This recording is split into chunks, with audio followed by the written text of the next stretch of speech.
Yeah. What just happened? There's been another murder. Found it last night.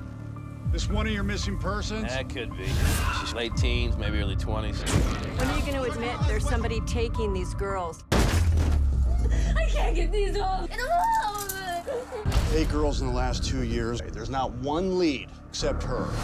She got away. So first question for you is what type of film is The Frozen Ground?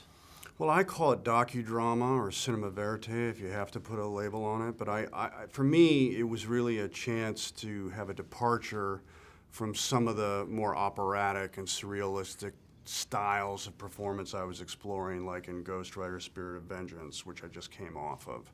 And I wanted to get back to something minimal and almost stark in its kind of dramatic quality, just as a way of offering some counterpoint. What are, because this is based on a true story, Yeah. so, it is very shocking in a way. Horrible. Horrible and horrifying. How do you tell a true story like this, and still kind of make it entertaining, but still convey, what this is really about? Well, I had a great director in Scott Walker. He was enormously thorough and committed to the truth of the case. And one of the choices I made was not to do anything to take you outside of the movie.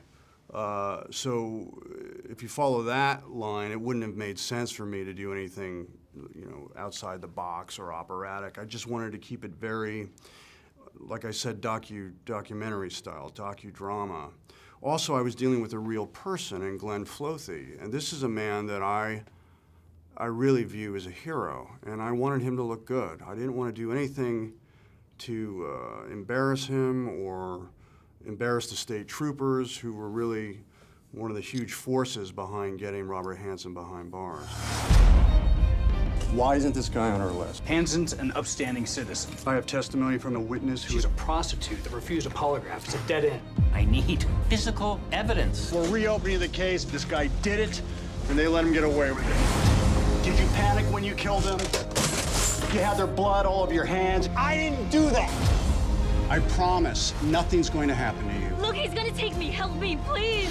Now, the movie is released on VOD the same day it's released theatrically. Yeah. What are your thoughts on kind of the changing landscape? Because you've been in this business for a while. Yeah, 35 years. 35 years. Yeah, it's the new model, and I think it's important for people to understand that it's a way for movies to be deployed and for a certain kind of budget of a movie to get a fair chance. And I think it's important that the media don't see it as some sort of recipe for failure. It's not. It is a new model in terms of how movies are going to be seen, or a certain kind of movie with a certain kind of budget. And I have to ask you, I couldn't help but watching you and Cusack on screen. You guys kind of came up in this business with you and Johnny Depp and Cusack. You guys kind of came up kind of together in the same group of people. So what do you make of kind of all you guys kind of at the top of your games 35, 20 years later? Well, I think wonderful. I was thrilled to be working with John Cusack. Had more to do with him in Frozen Ground than I did in Con Air.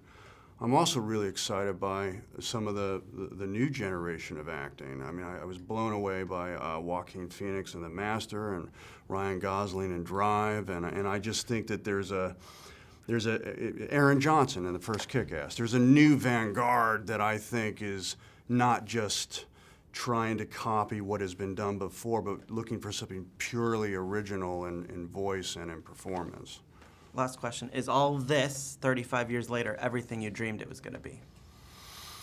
No, I'll be honest. I didn't know that everybody was going to have a thing called a cell phone, and in every cell phone there was going to be a camera, and therefore someone in the public eye would have every moment would be documented. I did not know that. I started acting professionally when I was 15. It was much more innocent back then. You didn't have the internet. You didn't have like gossip shows that become glorified in terms of putting people down.